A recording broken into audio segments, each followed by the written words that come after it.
The views and opinions expressed in this program are those of the speakers and do not necessarily reflect the views or positions of any entities they represent, including Olas Media. Olas Media. I am your host, Mr. Wowzer. We are the Dodi Connection. Today, we are going to be talking about some very, very deep topics that I feel is going to touch your soul, as well as recommend you to some great products from Cold Fire Extracts and True Classics, True OG. Trust me, it's going to hit you hard. Wow.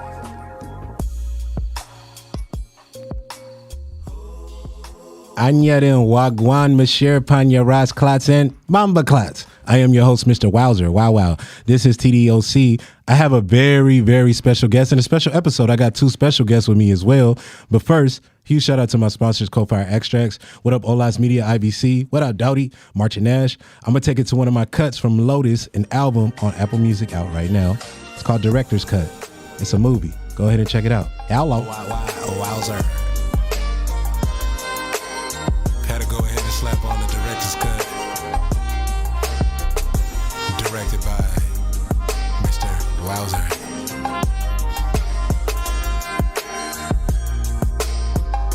I just pulled them bands out, watch me make a movie. Flexing all day, then do it all again. Tonight, it's gonna be a movie. Watch me make a movie. Flexing all day, then do it all again. Tonight, it's gonna be a movie. Lights, camera, action. Big bag in a blick, what I'm packing. No days off, ain't no time for relaxing. Keep the camera on to capture all these bands that I thumb. I come straight from the soil. I did not have no tutorial. It's gonna be a movie. Air it out like fireworks on the day of Memorial. Wow, I just pulled them bands out. Watch me make a movie. Flexing all day, then do it all again. Tonight, it's gonna be a movie. Watch me make a movie. Flexing all day, then do it all again. Tonight, it's gonna be a movie. Watch me make a movie. Tonight,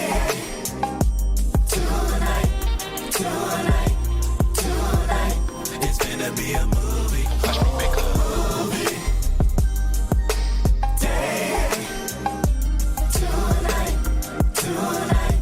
Tonight, it's gonna be a movie. Watch me make a movie.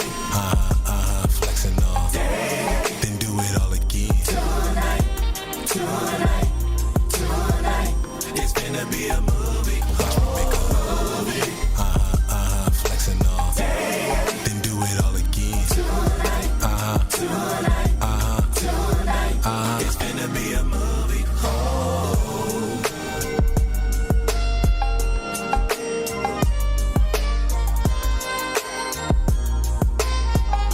It's gonna be a movie.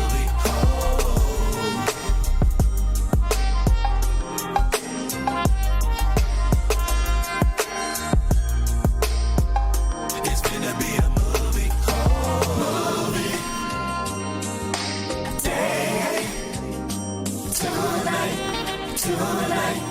Tonight, I just pulled them bands out. Watch me make a movie.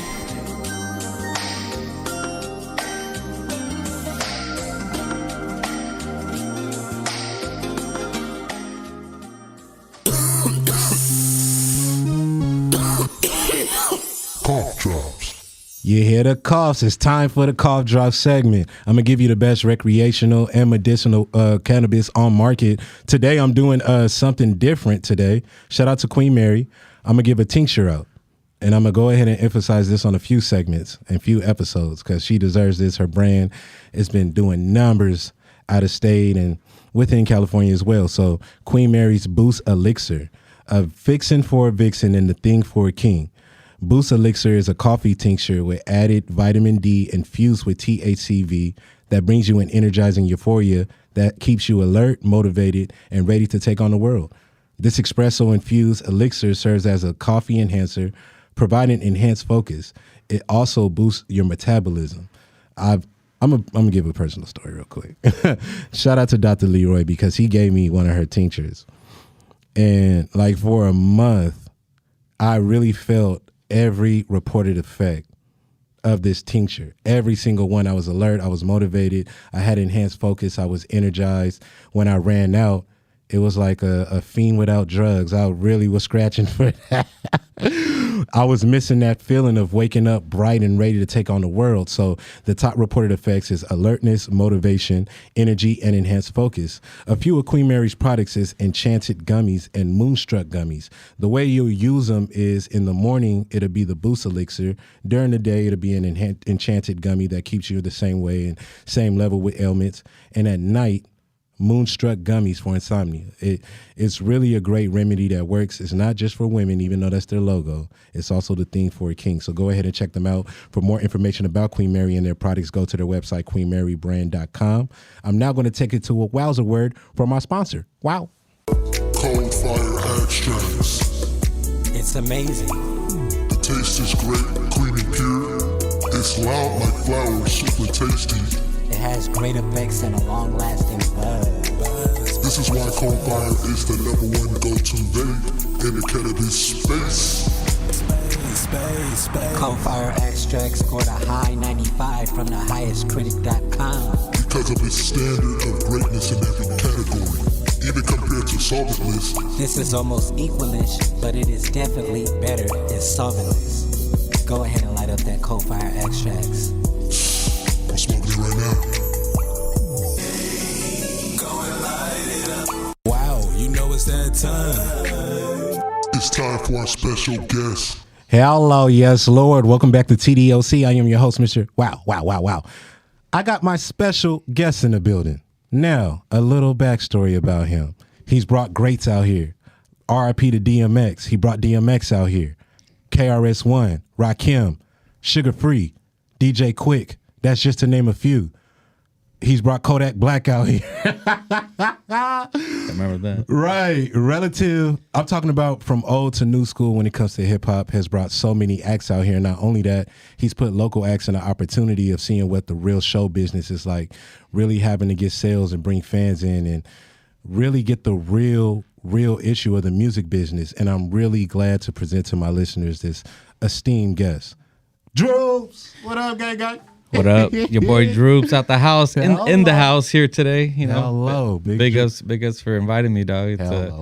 I love being in San Diego, man. I was telling her on the way here, just I don't know, something about it, man. Just the people, the food, you know, the vibes are always right. So it's always awesome to be back in the SD area. In the SD, yeah, I love the city, man. The 9 to 9. So let's go ahead and get to the meat of this, right? So for sure, how was life growing up for you in California? You know, growing up in California, it was actually I really enjoy it. I really enjoyed it, and I really enjoy it. There's always something going on out here. Yeah. So that's one thing. It's constantly active, and I think that's what kept me on it. You know, kept me going. You know, my brother was one of my biggest influences. You know, back then he was from one of the biggest party crews in Orange County. Oh wow! So just seeing that my family was like really working, upbeat, you know, loved partying and stuff like that, and then my brother bringing in the influence of like the party crew scene was just like yo, I want to get active too. You know, I want to keep it moving too. So, you know, and it didn't just start just right into the show business. Obviously, I started with the party scene too. Right. Now, how was that? It was dope because, like, you know, a lot of people already knew my brother, so I sort of, as they say sometimes, I got grandfathered in, because my brother paved the way back then for the party scene too. And that makes it always easier when they do that. Yeah, you kind of let your nuts hang and just even in high school, like I was telling Lisa before this that you know, before I went into high school, you know, my brother had just graduated, so people were like, "Oh, that's Shorty's brother right there. He's good and shit." That's dope. Like they even invited me to to go try to jump the freshman, you know, even though I was a freshman, but I was like, nah, I'm good. I don't want to be associated. I was always low key. But like, they gave you the real Godfather card. Yeah. They said, you know what? He's the same age as us. I don't care. Yeah, man. But is that the moment? That's a great way to segue into my next question then. Okay. Was that the moment that being in parties and being in scenes like that, and it's kind of a double question, is that the moment where you fell in love with hip hop, and do you see the same similarities with Out the House productions with the party crews, with what you do there? Yeah, I would say that's about the time where I would say I fell in love with hip hop. You know, if it wasn't for my brother playing like some hip hop records, like some of the main ones. Some of my favorites were Eazy-E. You know, Eazy-E. Bro. Yeah, look, man. Okay, frequency, chakras. You could be. I was hoping he said that. I was going to ask him right after. Are you going to say Sugar Hill? Like, we from Cali. Oh. I'm hoping. Like, trust Sugar me. Hill, I got there too. They had a second single too. I forgot what it was called, but remember they had 2 singles out. Yeah. I grew up on vinyls and shit too. Okay. And 8-tracks and all that shit. And yeah. But Eazy-E had. My mom was about to get signed a Ruthless record. She wrote word? Yeah, he wrote a letter back to her saying that he wanted her, but my grandma didn't whoop it. It was called LA is the Place. Oh, okay. With Rendezvous with Fila Fresh Crew. Oh, okay. Yeah. Crazy. Yeah, Eazy-E. Do you remember what song? Can I ask that? Probably the motherfucking real and shit. Bruh. Sorry if I don't know. Am I good at cussing? Yeah, man. Obviously, I'm already in. We gonna keep it real. Nah, yeah, man. Like I would go into the garage, like when my brother would be DJing from his parties and stuff like that, and I would just flip on the switch on the amp and the turntables and just like, you know, just play them lightly so he won't hear me in the garage. You know, he's all passed out from the party from the night before. And then, I would just play records and just see what he had in there. You know, I remember seeing like a Funk Dubious record and like, there's a bunch of them. He had like Warren G records. He pretty much definitely like, he branched me out like into hip hop, like to understand a little bit more about hip hop, because growing up, the families were usually playing like either the funk, Spanish music, you know, the corridos or whatever. So like, you know, like I was like hip hop. I was like, I knew somewhat of hip hop. I knew Snoop Dogg and I knew like, you know, certain mainstream heads and stuff like that during that time. Too Short? Too Short, of course. Yeah, Too Short. The one that really blew my mind though, like after, and it wasn't even through his records, was just when he was watching MTV one night. One day it was Wu-Tang. Oh wow! Because I saw a Wu-Tang video and it was just like, and I was listening to the lyrics like, yo, wait a minute. They're ahead of their time. This is not no gangster rap or like you know, like it was just something on a whole nother level. Exactly. But anyways, that's what really expanded my mind, and like I just wanted to know what else was out there. And I after that moment, I think I started digging deep at some point. I was probably like, I'll say when I first dug into my brother's records, it was probably about like 12, 13 years old. I would even go with them to those parties when I was that young. I wasn't supposed to be in there, but and then like probably about like 15 years old is when I just like, yo, when I heard Wu-Tang, I was like, yo, I need to find out more about this. You know, what else is in the industry? And I just kept digging for records. So that's how it really started, you know, before the show business and whatnot. So what's the first performance you actually seen, a hip-hop performance? Well, you know what, any genre. Honestly, it's hard to... back then, I was like a fan of hip-hop. So I used to go to the Rock the Bells, the Pay Dues, like all those festivals back then. I can't pinpoint it on the first show I witnessed, but I could tell you... one of the most memorable ones, I would say, is when I saw Ghostface Killah and Gangstar at the House of Blues. I wanted to ask you if you met Guru, bro. I never got to meet Guru. I met Premier. You know, Right. we've done some shows with we did Prime, which is Royce the 5'9" and DJ Premier at the Observatory in the Constellation Room once. Right. But just to see, because Gangstar was just like... They're the shit, bro. My favorite album is Daily Operation from him. That made me rap. Yeah, that's... Guru, like... Man, it's most underrated legend, I would say, like in the game. Thank Because you. like a lot of people, you know, I got mad respect for KRS One, but he's like an obvious choice. Right, you see right. his energy on stage. right. And Hear his he's music. a blood clot Jamaican like Yeah. myself. So Like- I got Or like the Rakim. right, you know? Rakim. You know, but Gangstar but- could have the same. Guru definitely deserves it. I think because he has such a laid back delivery. Yeah. They don't give him no. But his flow, man. Pure. It's pure, dog. It's just DJ Premier rocked with him Right? exclusively. Like, yeah, say man. less. That's the Godfather. Yep. I Like- definitely put him up there. You know, I don't want to put him in no specific order, but definitely top 5, top 10 around there With hip somewhere. hop, you gotta know? have a top 20 if you're gonna name stuff. Oh yeah, there It's you go. hard There to you go. do I would say top more than top 20 because it's Yeah. hard, man. Like people tell me like your favorite rapper. All right, top 10. I've been hating that, so I'm like, you know what? I'm gonna do a top 20 because Yeah, I got there- about 20. They all go. played a piece. There you go. There you go. Is there a specific incident? I guess within you going to shows and being in a party crew, starting out the house production in the industry that brought you to the music industry. Well, the whole reason behind it all was like me even starting to do shows was just because in Orange County back then, if you really do your research 17 years ago when we started, there wasn't no consistent platform for Orange County artists to go rock at, you know, and there wasn't no consistent hip hop scene. There was hip hop scenes that would here and there, art promoters would come and go, but nobody was just like straight all the way through. I would always have to go to like LA or San Bernardino or go here, go there, like, you know, just to go to different to witness different shows and stuff like that. So my thing was I created Open Mic Night, which was basically just a platform for local Orange County artists and surrounding cities too. Like we didn't just be like, oh, it's only Orange County, you know, only Santa Ana artists. We're accepting to like Long Beach and LA artists and stuff like that. But like yeah, that's really how it started 17 years ago. My mom owned a small spot, 60 capacity biz, small bar called La Pachanga in the middle of Santa Ana, off Sullivan and Edinger. And if it wasn't for her, my grandpa, R.I.P., I probably wouldn't have got my first start. Because a lot of people were, I could tell there's people hating because I was a rapper and a DJ too before that. Right, DJ Droops. So they were just like, you know, they were like, yeah, I don't know, like. And so I just sort of created my own lane by doing that.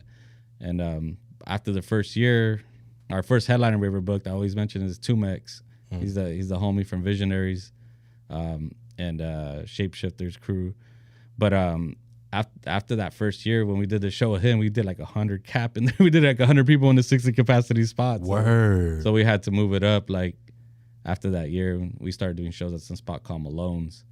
And then once we got to Malone's, it was like every year it was just like growing. So by the second, third year, we started booking bigger acts. You know, it's like it wasn't just like Open Mic Night. Open Mic Night was still there, but we started branching out a little bit more and booking like Rappin' Forte was one of our Shout out our Rappin' first Forte. big headliners. You I would remember say there. Tupac and Forte? Yeah. Defari, Spice One. Oh my gosh. Like, oh my gosh, bro. I don't know. And year by year there, we kept growing. So like the venue was like, when we got there, it was like 150 cap. And then every other year that we're there, they would break down like another wall or build up the stage. And then like by like I would say about the third or fourth year there at Malone's, they broke down all the walls. And it was just as big as it could be, and which was like about 400 to 500 cap. Wow. And they even had built a secondary stage because that small stage wasn't really cutting it anymore. Wow. And which is the reason why it's called stages now, because there's 2 stages now. It's like, you made them.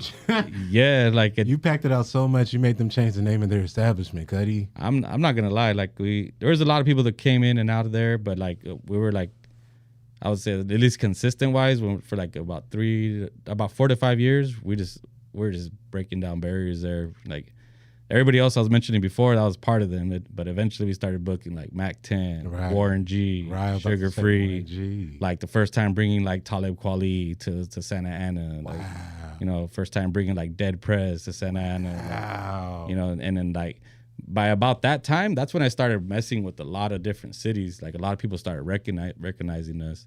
I was working with like San Diego artists started coming out, and more LA artists really wanted to come out that could fuck with Orange County. Right. And it felt good because that's the city I was born and raised in Santa Ana. Right. And just to have people wanting to come rock with us as opposed to before, like people always had this thing about Orange County. They see there was a show called The Real OC back then. Mm-hmm. And it was about being on Newport Beach, which is like way out there. It's not in the middle of Orange County. It's like the outskirts. It looks like palm trees and it's like there's a culture in Orange County. Like if you go central and you see what's really good with the culture. Right. It's like LA kind of bullies all of that from OC and San Diego for a long while. So they be thinking they come out here and it's just a vacation spot. Then you figure stuff out and you like, it's not just Disneyland and the beaches. No, it's not. There's a lot more. Nowhere in the world is like that. Nowhere in the world. We got hoods too. Trust me. Yes, the hoodest place that I heard about was in Paris. They walking around with RPGs. Word. Yeah, that's what I said, Paris? Bro. I said like, word. Damn.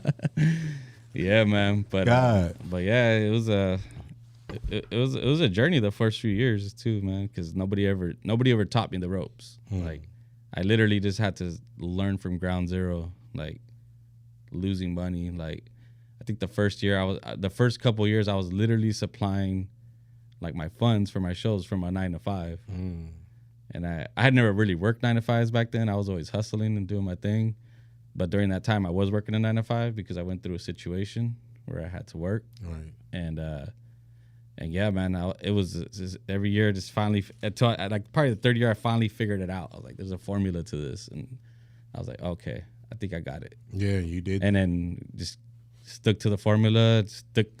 I've stuck to it to this day, and it works. And, eventually the observatory found out about me, probably during my 5th year mark. And then that's when a lot of history was done, I would say, for those like 10 years that we were there. Man, shout out to Observatory North Park, man. Yeah, shout out to Observatory in general, man. I always shout about the homeboy Jeffrey Schumann.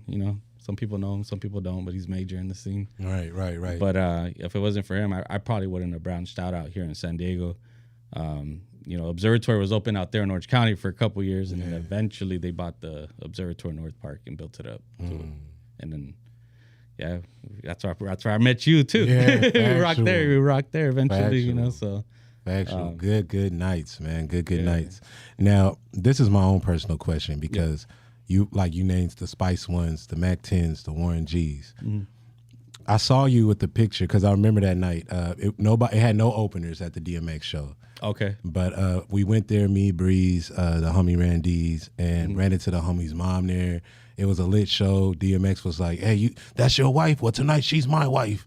Like he was lit. Like he was singing that song Keisha, Nisha, and this girl was rocking in the middle. So he just stopped it. Like, hold on. Yeah. This your wife? Well, tonight she's my wife, and did the song over again. That's one of the. How was it with DMX, bro? Like for the listeners, bro. That's somebody I wish I could have met in my lifetime. Like DMX, like. He was just a ball of energy, man. Like, but you felt good around him. It wasn't like, he might be a lot of energy on stage and all that, but he wasn't like all wild and rugged. Like at least when I was chilling with him backstage or said what's up to him, he was just like giving like attention to everybody. Like, yo, what's up? Like he was never like, oh, like nah, I don't want to talk to you or anything like that. Like. I remember we did a festival at the Observatory, an outdoor festival in the parking lot, and he was like reaching over the fence, greeting people, like telling them what's up, like, and he's definitely a legend, man. He'll definitely make that top 20 that you're talking about because like he hit a lot of people. I think like not just by music, but just spiritually. Like he did, bro. Spiritually, like he uplifted a lot of people and got people through some dark times. I think he did, bro. It's like when he was happy, we were happy. Yep. When he cried, we cried. When Aaliyah died and he did that prayer on stage, man, we cried as kids watching that. It's like that kind of power, man. Yeah, man. He definitely had a huge impact in the hip hop game, and I'm definitely grateful that I had a few years to be able to rock with him. Yeah, man. It was dope. How about Warren G? Warren G? Right? Well, to Warren me, is, man. I always mention it because, like, I don't know if you know, but he lives in Orange County. I can't say where specifically. Of course not. Of course not. I don't want to put homies, city on blast where he's from. But wow, everybody knows he's from Long Beach. Right, but it's all a hop and a skip away from, Yeah, no, definitely.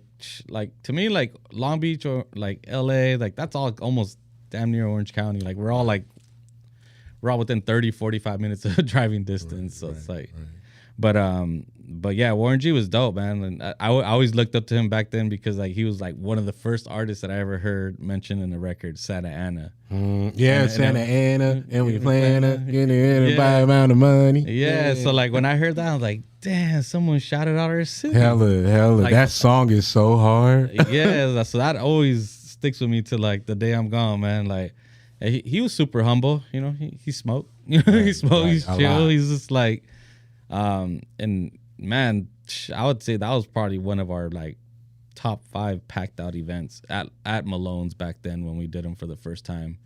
And we've still been rocking with him since. We rock with them at the Observatory. We rock with them where we're at now, Garden Amp. Right, Garden Amp. Right. Recently too, I just seen. Right. I don't think we did them at La Santa yet, but yeah, we've done them at several venues. We've been working with him probably at least a good 12 plus years, absolute legend. Yep. When I had an MP3 going to Morris High School out here, knocking this DJ many times. DJ, that's the record I got. man. I got the album cover, but I don't got the record because somebody jacked us back in the days. Can I tell you another one that was my favorite, Droops? Which one? Doo-doo-doo. What was it? I want it all. Money fast. Oh, yeah. Rings. He did that one recently, had a recent show with them. Oh, I know the crowd went crazy. Yeah. Oh, my mom bought the single, man, and we used to knock that 98, man. That was good year. Good year. I say it a lot on this show. It was a great year. Yeah, 90s were dope.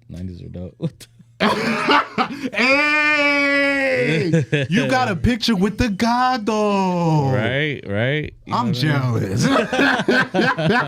Not too much though. Right. Congratulations, that's dope. Yeah. Wow, Warren G. Good times, man. 2 more, and then I'll go to the question. Okay. As you see, he made a lot right. That's why I'm doing this, because you've graced legends, and you see me. I'm like a kid in a candy store. Like I'm a huge hip hop head, every genre, no doubt. But I'm a huge hip hop head. So yeah. Dog Pound. How was that? Corrupting Daz. Man, he's also another one of the ones we've been working with these 12 plus years. He definitely rocked with us at Malone's too, and at the Observatory, Garden Amp, everywhere we rocked. Super humble, super like chill, just always willing to work with us, like whatever it is. Oh, budget's that, but they're getting what they deserve now, which I'm proud for them. They're big ups to Big A for managing them. That's their manager. Nice. We go back. I used to book through someone else prior, but Big A is the man right now if you need to get at them. But yeah, he's come on, dog. He like corrupt himself just in general. Like if we're talking hip hop wise, you know what I mean. He got that West Coast gangster flavor, but he has the bars. Yeah, he got the East Coast bars, dog. Right. Like, he used to really kill. Like a double-edged sword, right there. Literally, bro. His vernacular on records was, and he would boast it on there. You could hear it. Like he's so lyrical. Yeah. It's like when he did Corruption, that album. You heard him ease back. Yeah. He eased back, started doing gangster rap. He kind of separated it. This is West Coast. This is East Coast. No doubt. But man, that was a great way to explain that double-edged sword when he was. He got the catalog too. Oh man. My God! Features for days, albums for days. Right. All the above, man. Like, right. Yeah. Special guest Ariana. Could you please ask Droops this question? I'm really curious about your answer too. I'm hoping you got cognition to remember. I know you did a lot of shows. Man, the more years that are going by, like I'm like 17 years deep. It's a challenge to remember, but I'll do my best. So, how many artists and shows have you produced so far? Oh, as an MC, you learn to freestyle. You learn to freestyle. So that's what I do, even when I'm on stage hosting my own shows and.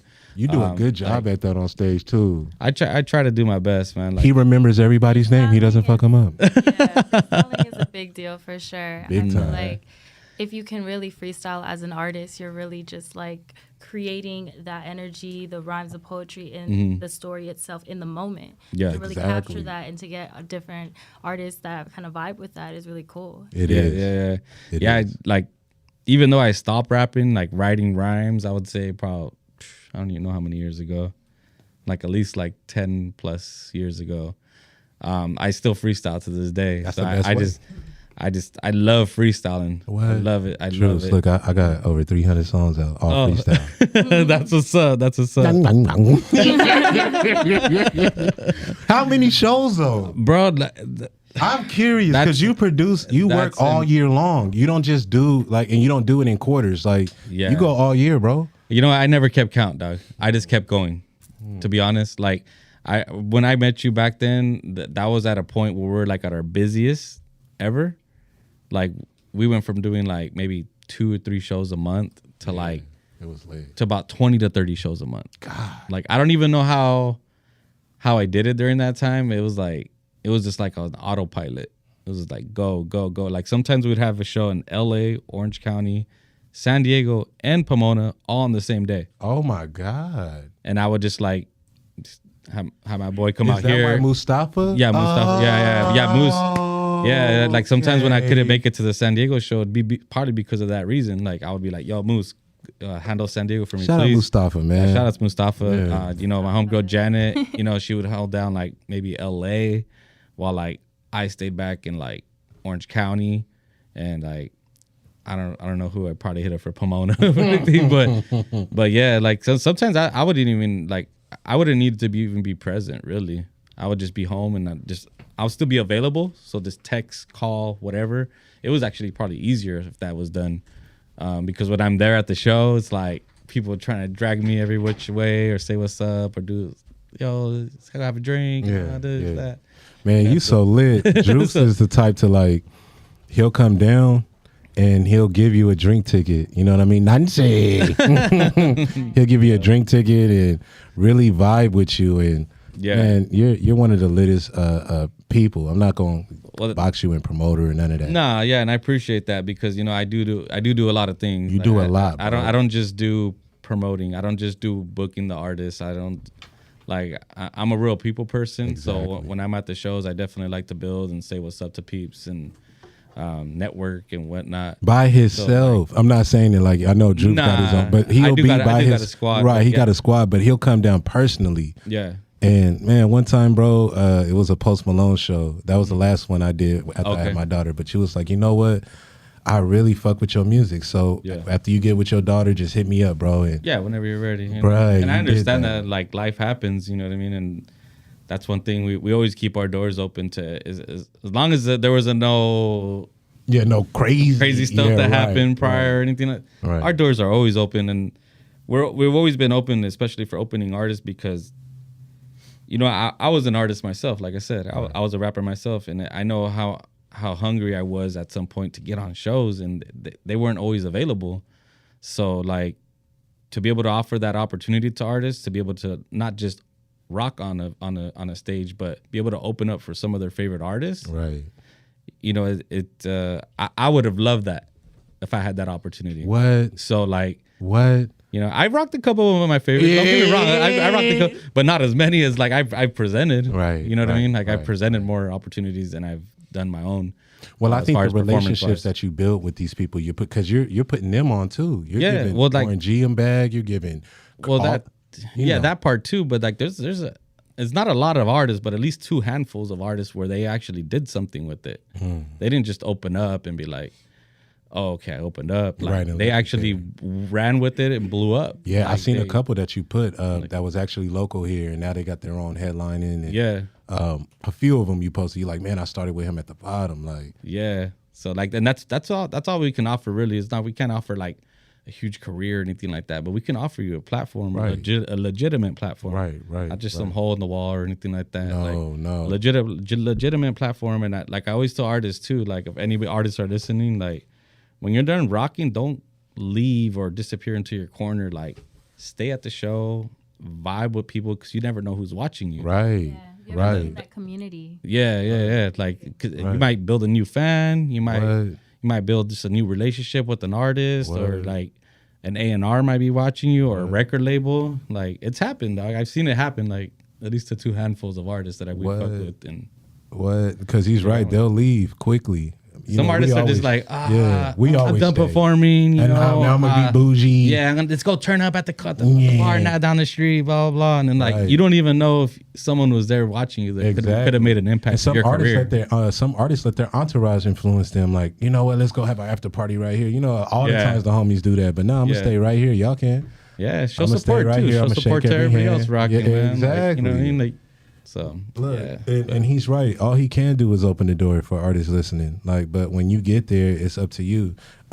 Buddy, you know Buddy, right? Yeah, I remember Buddy. Yeah, Jerry Figueroa. Mm-hmm. Man, shout out to Droops because Jerry Figueroa is like a good friend of mine because of you. You know what I mean? That's what's up. We talk on email like we texting. Oh, word. Yeah, bro. So that's cool. That's cool. But to answer your question, I don't know. But if I have to guesstimate, because I still didn't answer the question. No, you didn't. Beat around the bush a little bit, just a little bit. Just a little bit. But hey, you were diving deep though. Yeah, I would say probably at least a good, maybe 3,000 to 5,000 shows. Oh my God. I don't know. I don't know. I don't know how to. 17 years. Huh? It's been 17 years. That's what I'm saying. Like, but like there was years that it was 2 to 3 shows, and then there was years where it was like 5 to 10 shows. Right, each month too. And then there was a few years where it was 20, 30 shows a month. And like, it's hard. I would have to like count every flyer, and that's impossible. I'm gonna put a 10th thou wow out. Yeah, huh? I'm gonna put a 10th thou wow out. There you go. There you go. He done did about 10,000 listeners. Hello. There you go. Your guess is better than mine, probably. What's next for Droops and Out of House Productions? What is next for Droops and Out the House Productions? That's a good question. It's hard to answer. It's easy to answer, but it's hard to answer. NDAs. Huh? You got NDAs. It's just, bro. Like I'm a married man. You know, I got my 4-year-old at home. Right. So like, you know, there's a lot of things to consider now. It's not like how it was when I was, you know, single or like just dating my wife when she was still my girlfriend and stuff like that. Right. You know, I definitely want to offer more to the culture. And I'm willing to go that, you know, go at least, I don't know how many more years, 5, 10, the other 17.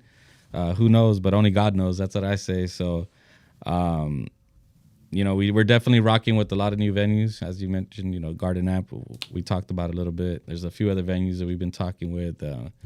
You know, there's been people trying to motivate me to bring out the house, the label, you know, just I probably shouldn't mention it on there, but it's all good. I could mention it. I'm not a journalist, so we're not going to dwell. But you know, like because we have a major influence in the game Big time. because of the amount of years we've done and the artists that we've rocked with, and you know, it's like some artists just need some direction, and that they've told me you have pools of artists, like lots of artists at my fingertips that you remember. That's the thing that trips me out. Like you remember. And I'm not just talking like major though. I'm talking like local too. Yeah. Like that are just dope, have like major potential, but just don't know what to do next. So it's definitely something I've considered Out the House Records, you know. But we just gotta.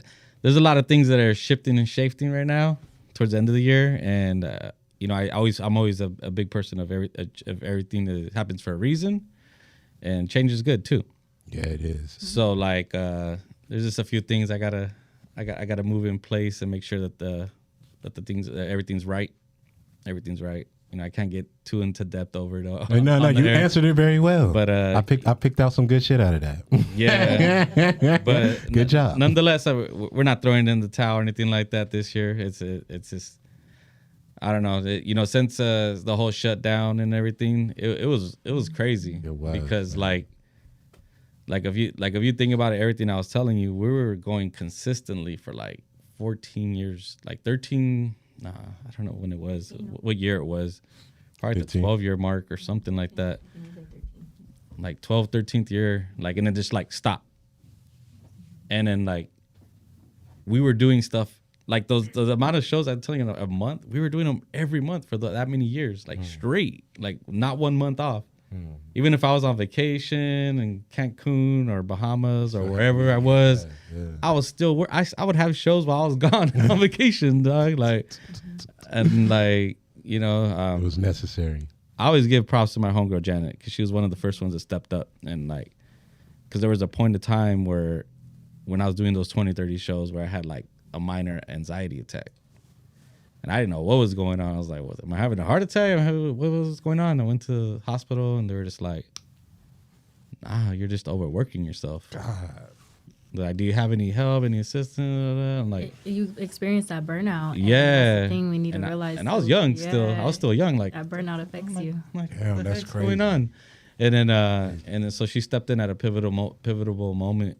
We've been rocking, me and her together 10 years of those, probably 17 years. Probably a little over 11 years if I'm right. But yeah, but I know we came this far, so it's like, to me personally, I can't, you know, we're not just gonna end it here. Right. You know, there's a lot of things I do got to consider and stuff like that. Right. I might not be at the functions every time, handing out drink tickets and being available like that. But you worked hard to do this now. Yeah. You know what I mean? You worked really hard, and I'm giving you your flowers. Thank you for, I'm speaking on behalf of every artist, you know what I mean? Thank you so much for opening doors, giving us the opportunity to really dive into real showmans and get that real music business experience and network with real artists. And because of you, I met Buddy and Huey Briss and dope. DJ Quick, and it's like, I just bumped into Huey Briss not so long ago. Man, Huey's he one was of them. at with the Was it the rock the Raekwon the Raekwon and show Ghostface, yeah. and Ghostface show. Yeah, he was on stage. Yeah. And he's I was hard. like, yo, like I remember his name and I remember him from back then, but I was like, yo, he's developed to something crazy. I know. Like his bars, like he had a Planet Asia come out to him after he was done with his set to give him compliments, and he had never. I don't think he'd ever met him. He was just like tripping out, like. That's crazy. Yeah, man. He's a real hip hop head. Nah, dude's dope. Him, Buddy, the whole camp, DJ Buddy, Fawcett. yeah. They lit. Okay, I'm gonna ask one more question for that. How was Kodak Black? How was Kodak Black? How was it meeting him? I'm not gonna lie, his management was it when the higher you go up the ladder, the more strict things get. Like backstage, on stage, all surroundings. Like it just gets more. There's more and more politics. I'm pretty sure there's more and more pages in his contract. So I didn't really greet him. I didn't really get to tell him what's up. And you know, there's certain shows that I do that. As much as I'm the promoter and stuff like that, I don't try to overstep boundaries. I go off of vibes too. Yeah. If I feel like certain vibes are off, like between their management or the security or stuff like that, I'll stand up in the corner in the VIP. Like I'll be over here, you know, while y'all handle, you know, and we'll do our part, you know, knock out everybody that's opening, you know, make sure everything's on point, on time, and on, you know, everybody's on stage when they need to get on stage and off. And then as soon as the headliner's coming on, I'll disappear. I'm gone. I've seen it a couple times. Yeah, like, you know what I mean? Like Nobody ever complains when nothing goes wrong. Nah, I know. Yeah. That's what I'm saying. As long as my part is done right, you know what I mean, and I'm out of the mix. If I know if there's any tension, you know, I'll be right over here. You feel me? I'm cool with my own company. Hello. Yeah. So yeah, I didn't quite get to meet him. I probably met him before at some other point, but not that show for sure. Right. Yeah, we've done so many shows, man. I don't even, bro. When you're talking about the shows, and like we've done like every. You actually booked the style. Triple X and Tachion show when he got socked, right? Yeah. Well, no, I didn't book that one. I take that back. I didn't. Oh, okay. But I was involved. I was still involved with the observatory at that time. Right. So when that happened, everybody assumed that I was like, "Yo, Droops, you're there. Like, what's going on?" I'm like, "Bro, I was in my bed, and you're over here blowing up my phone." Like, I'm man, like, I found out who did it. I know. Yeah, right. I found out quick. Man, he was standing outside the observatory doing interviews with Say Cheese, bro. Word. And I'm just walking down the. Oh, I'm sorry. I just said, fuck it. I'm gonna ask you. Yeah, So that was a big. That's a crazy. Yeah. Sorry, listeners, we're not gonna tell you. Nah. We'll just leave that part out of it. But rest in peace to the guy. He was a great one. Rest in peace. You know what I mean? Man, thank you again for answering the questions on this segment. I'm going to take it to the topics and solutions segment. I have my guests join that. You cool with that, right? Yeah, of course. Hello, and we'll be right back after this. It's cool time. Tavares Jordan.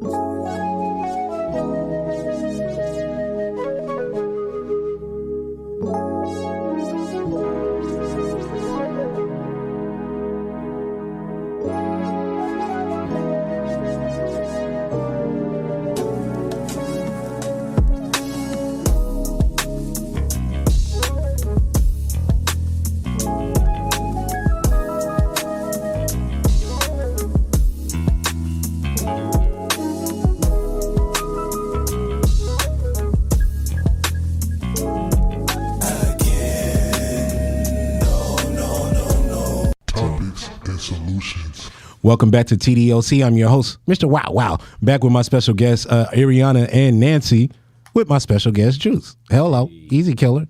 So look, the dangers of synthetic cannabinoids, right? I've been talking about it these past episodes. It's dummy rock cannabis, it's fake weed, you know what I mean? It's sometimes packaged as e-juice for vaping or as edibles, but most synthetic cannabinoids are sold as dry plant material sprayed with acetone, embalming fluids, or other solvent laced with lab-made psychoactive substances. It's not just a U.S. problem. This has become an international problem with data that lists at least 320 different synthetic cannabinoids sold on the illegal market as of February 2022. How do you feel about that? I know. We're segueing from my interview to this, but I don't mind. I don't mind telling anybody my situation when, I used to sell weed. That's all I used to do back then. Word. When it was illegal. Right. Like a long time ago. Hello. So reefer. I never knew. Chiba. Nowadays, like this didn't exist back then, man. Back then a lot of stuff didn't exist. Mm-hmm. Right. Like right. all the Fentanyl different types and all of that shit. Right. Yeah. So it's like, man, for this to be going on, like that's mad love for you guys for putting the awareness out there. Yeah, thank you. Because it's a cold game. It's a cold game. People dying from smoking weed, like man. And you know what? The thing that makes me because I don't want this to be tallied under cannabis. They died from fake cannabis. That's what they died from, not cannabis. That's wild. Right. That's even more wild. It's not even real weed. It's not even real Not weed. even real weed. Nah. Why would you? You see what I'm saying? The homie was telling me he was smoking Delta 9. Yeah. And he felt like he was off spice and shit. And I'm like, because it's fake. I just told him right before the interview and got into a whole thing about it. But they're lacing shit with it. Yeah. I've smoked a Delta 9 vape, and I was like, this is not, like, it was making me anxious, but like I was energized, but afterwards I was like grinding my teeth, and I'm like, what's going on in this? Yeah. And I was really just like, I was disappointed because when it's like I got it from a dispensary, and I'm thinking like, okay, this is pure good stuff, but there's a lot of synthetic stuff in cannabis nowadays, and the market has exploded. There's so many different products, and anybody just like, it's not anybody can get in. It's just like you have to make sure with just plants in general, like knowing how it's grown, the background, what they're putting inside of it, especially with e-vapes. It's just like it's easy, convenient smoke, and you get a lot of younger people, or even just like the working class people that want to be more discreet, that are smoking vapes and thinking like, okay, this is good for me, but what's really inside of it? When you start scratching and Yeah. And that's when you notice, when you start pooking. Like, start to, wait a minute, I need it. I need it. Yeah. Well, I've actually repped for some brands that sell CBDs that come in different cannabinoids. Really? Yes, I have. Wow. Over the last few years, I've repped for a lot of different brands, and one of them sells across the nation, different CBD, Delta 9, CBG. Yes, I mean, CBG, all of the legal I've cannabinoids. No, CBG. I've tried that. And Yeah. that CBN. I personally CBN. thought I was. CBX. Yeah. No, I went to Vegas because I don't. Me personally, I can't smoke no more. Right. When I went away for a while and then did what I did my time and whatnot for selling weed, which just sounds weird nowadays, especially nowadays. Right. Especially nowadays, like I was like now my tolerance is like all I could do is handle a little bit, so I just smoke CBD. But I went to Vegas once and I was like, I need something that's pure CBD. Well, I know you can't smoke anything that's pure CBD. There has to be at least 0.05 or something like that Right. in order for it to work. So I was just like, yeah, there's no THC, right? No THC. And lo and behold, I'm hitting it because I'm taking his word for it. I'm like, whoa. And then I looked at the package and I looked a little better and it says CBG. And I was like, yo, what's going on here? Like, I was trying to be chill. Now I'm all like too chill. Or I don't know how I was feeling. I was just feeling weird, like just really weird. I wasn't really digging it, but it's an unfortunate That's situation, strong. right? Yeah, you could feel some pretty strong effects. Like I felt like I was on ecstasy or something when Really? I had Wow. a 100 milligram Off of- CBD drink once. Off a seat. Yes. You felt like the you was off a nano smacker? emulsified one. I was like, did somebody slip? Because I was with my friends. Yo, that's They're intense. like, I didn't know no. Cap. She said she felt like she was off a smacker. That's intense. I know what that feel like. That's why I know what that feel like. Especially with dosing and everything too, like edibles and just consumption, like knowing your body, you know, and understanding like if you're just coming back and you haven't smoked in a while, or you're just a smoker and you're trying an edible, you got to realize, okay, this nano infused whatever live resin, all these different extracts, and what they're, even some have rosin too. Like you can't just jump from, oh yeah, I smoke top shelf, I'm gonna try this like hash tab. It's like, nah, that's gonna knock your ass out. Especially how it digests in the body and everything, the blood flow. Like even tinctures, I always recommend tinctures more than edibles to people. Queen just Mary, because it's like you can measure it, you can see like the milliliters, see how your body feels, and then from there I feel like with the gummies and all the other stuff, it just kind of hits you out of nowhere. Right. Yeah. Well, I got some solutions. We got some solutions. I was gonna say, what is the solution? No, 'cause it's hard to know. Like when I buy CBD, I look for like all the different labels, you know, like GMP or non-GMO, and non-this, non-that, you know. But it has to. But you have to, and that's really what. Make sure you're getting safe and tested cannabis products from a legal retailer. But in California, I'm speaking to the Californians out here. If you're in Georgia or anywhere else outside of this jurisdiction, you're gonna have these products in a dispensary. You definitely are, because they haven't got to that wave yet. But in California, yes, make sure you get safe and tested cannabis products from a legal retailer. If you see your child with candy or snacks, double check the packaging.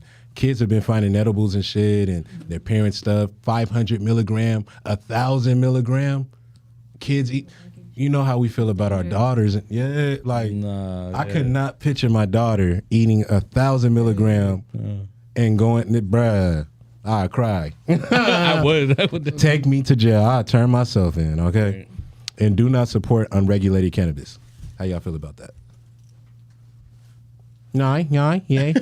Check your expiration date. Check everything. That's a good. I'm gonna add that. That is a good one. Date yeah, good shit. You gotta make sure that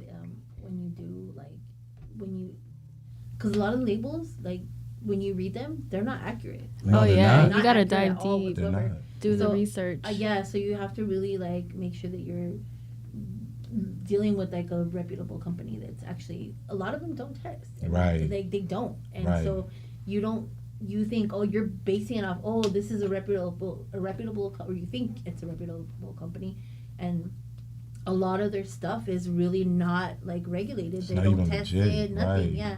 And you think you're getting good products and you're not. Like a lot of stuff now is laced with fentanyl. Man, you got to be careful. They're lacing weed with fentanyl. I don't even know how that I don't know how that looks. I know. The crazy thing is I make edibles and I make my own stuff. So, nice. So I know my dosage. I know when I'm making my products how I'm doing it, and I'm making sure that everything's I'm making sure that all my counts are right and everything's right. But yeah, you can't count on that with everybody. It's crazy. It's crazy. Right. And I know the difference because I grew my own weed to make my products. And how it's organic, and the taste and how you feel when you have actual organic weed versus when they're grown in a facility. Right. Just to get you high, recreational. You have medicinal actual cannabis. Right. So which is the difference. It's crazy. It's crazy, and you feel the difference. Yeah. You feel it. So it's okay. Thank you for that. Yeah, we needed to hear that though. The fact that you make your own edibles is what made it even. The measurements with exactly. And it's just plants in general. I'm really, really connected into plants, and cannabis itself is a very sensitive plant, very feminine, has a lot of healing qualities. So it's such a beautiful plant that we can offer to, especially now in California with everything. Dispensaries popping up like 7-Elevens. But at the same time, we need to educate people on how, even with the food you eat, I'm all about that, and just holistic living, and whatever you're intaking in your body, you want to know that you're putting something good in your body, especially if it's healing to you and you're trying to receive some type of benefits or effects. You have to do the research. You have to make sure where it's grown, how is it fertilized, the soil that they use. And then from there, you're like, okay. But, it's another thing, too, when it comes to, profit and trying to capitalize something that's such a boom and trending industry right now. So it's just you want to research and make sure that the companies and who you're supporting is doing it the right way. Yeah. Yeah. Have to make sure, people. Message. Yeah. Hello. So the state of hip hop is my next topic. Okay. Long story short, Juicy J says rap music sales are down 40%, right, in 2023. They said it's unclear where he got the number from, but he claims hip hop's 2023 decline certainly has some element of truth to them, right? So it took half a year for hip hop to earn its first number one this year. So according to the latest reports, Juicy J says rap music sales are down 40%, and it's up to rappers, producers, composers, and engineers alike to reroute the course. How do you guys feel about that? Well, I think it's true. Very true. I think it's very true.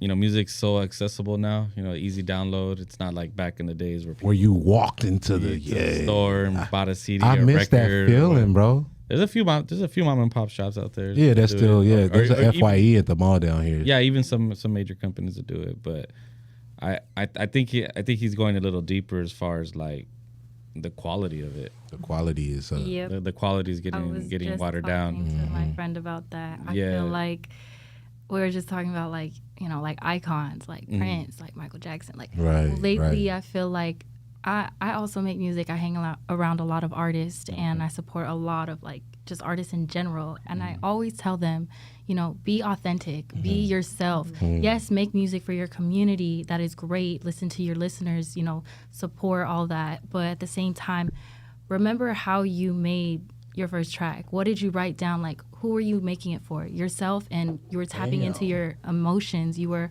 being yourself. You're like, all right, I'm going to, wear this type of outfit. This is how my form of expression is. And I feel like everybody just making like a TikTok track, which is great. It's great. But at the same time, we need quality. We need love. We need soul in the music. Even like, listening to like a live band and stuff, it's just like ever since COVID, the whole, concerts and all the events and stuff, it made a really big shock into artists to really like, all right, what am I going to produce and what am I going to put out? And with social media and everything, is kind of changing it up. But at the same time, like, you really have to just, how you orchestrate, how you share your voice or your form of art expression. It really has to be authentic to be out there. I feel like personally. I agree. Otherwise, you're just going to be a one-hit wonder. Exactly. If you make some money off a record. Right. Or you're going to be a factory. We've seen plenty of those. Like, I call them factory niggas. Like, duplicate this and that, and just a little factory. Yeah, man.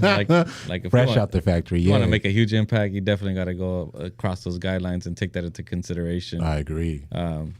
I think that's what where it comes down in, as far as like the record labels and stuff like that. Not to go full circle with it, but no, you can though. About the question we asked earlier. That's one of the reasons why I am considering out the house the label. If you do, I got my own. I want to sign a distribution with you. Hello. Yeah, but that's well, live shows are everything. Yeah. It's food for your soul. I think I start going crazy if I don't go to a live show. Yeah. Every so often. Facts. It's important. Facts. During the close down, like I chilled for a few months because I had a little safety net just in case something like that were to happen. Right. And then my daughter was just born. Yeah. So I was just wanting to enjoy the first few months. And when things weren't opening, I got a 9 to 5. 9 to 5 was paying me good. Right. Really good. Right. Like better than doing shows. I'm not even lying. Like, but as soon as things were going to open again, the amount of people that were hitting my line, I think I was. They were like, "Yo, Droops, yo, what about the shows? Yo, you still gonna be doing the shows and stuff like that?" Right. So you're speaking real talk right there. That live shows is everything, and that's honestly the only reason why I went back to it is because it's what I love doing. It wasn't what I was like gonna get paid to do. Right. So. And it turned into, of course, easy killer. Right. Easy killer. Now with the live shows, that's where it's at. That's where it's at. And that's another thing that I think to tie into this is just like, artists need to perfect their live performance and not treat it just like whatever, because you could be as good as you want in the studio. But when they hit that stage, if the fans witness like some boo boo on stage, they're gonna be like, nah, that was whack. or that artist is whack. What?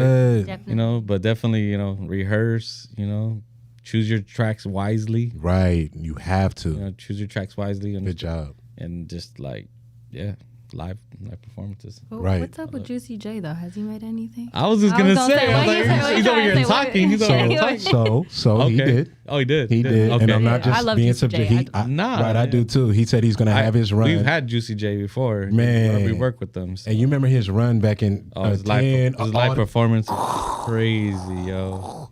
Man, zipping the double cup. It's like a party. What? But he said he's going to come back and and put it in overdrive. Like that's my thing when it comes to doing music is you have to show. I'm speaking for myself. You have to show me you actually love it as an entirety. I don't want to just hear one project or one song. You got to show me you actually work. I'm not telling you to have as much as me, but I want to see at least more than 3. I want to see that you always keep pushing and you still trying to innovate and be different. But if you still rocking the same tape from, you trying to Fetty Wap something? Not everybody got the Fetty Wap lucky lottery ticket. Fetty Wap. We have Fetty Wap. We've had Fetty Wap. But, we have. Man, remember, he pushed that single for 1 year and he got it. Yeah. No dreads and all that. Had us confused when we seen him with dreads. Like, but not everybody got that lottery ticket. Nah, yeah. You know, everybody got their own tailored one. So get your 7.8. Get your 7.8 your way. And I'm not going to say the solutions because our guest host actually named all of them. Originality, step outside the box, unity amongst artists, and be different. Right. We all agree on that. Dang, that's dope. It all came together. It all came together because we all agree. Organically. Hello. Like the stuff that grows from the seed. Easy killer. Easy. Don't make me freestyle.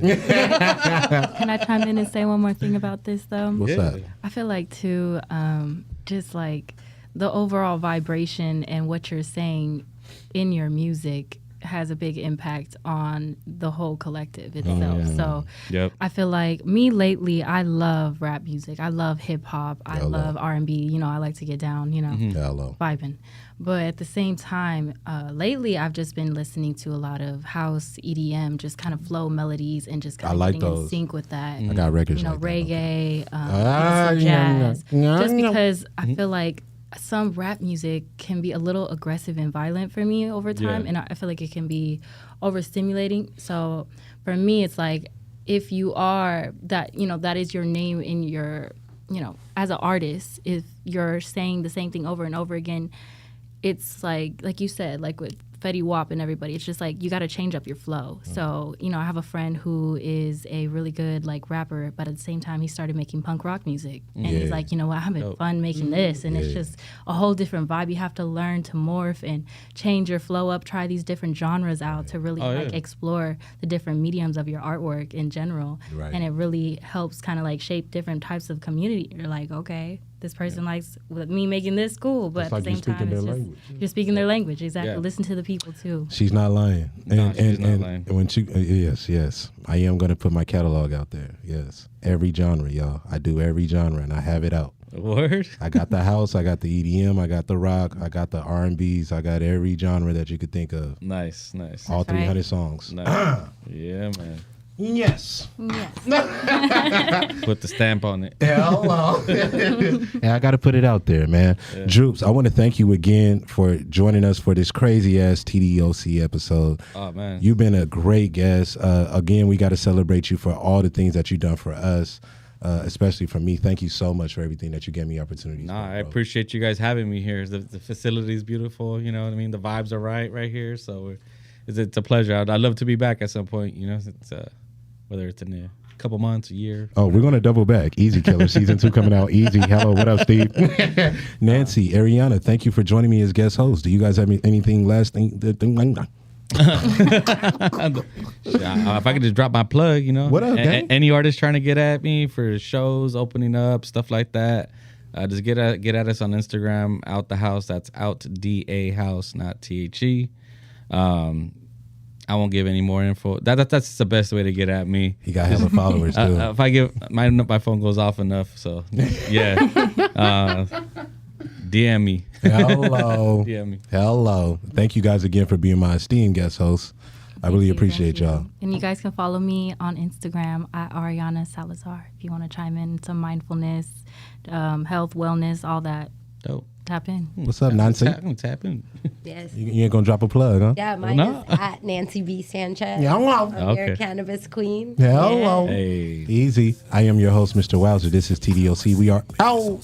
Peace. Wanna do dinner anywhere, let's take a flight. Or we could do something different since we used to the high life. Favorite meal whipped in the kitchen, let's Netflix and get high. You feel me? Thanks for listening to the Dodi Connection. Be sure to follow and subscribe whenever you listen to your podcasts.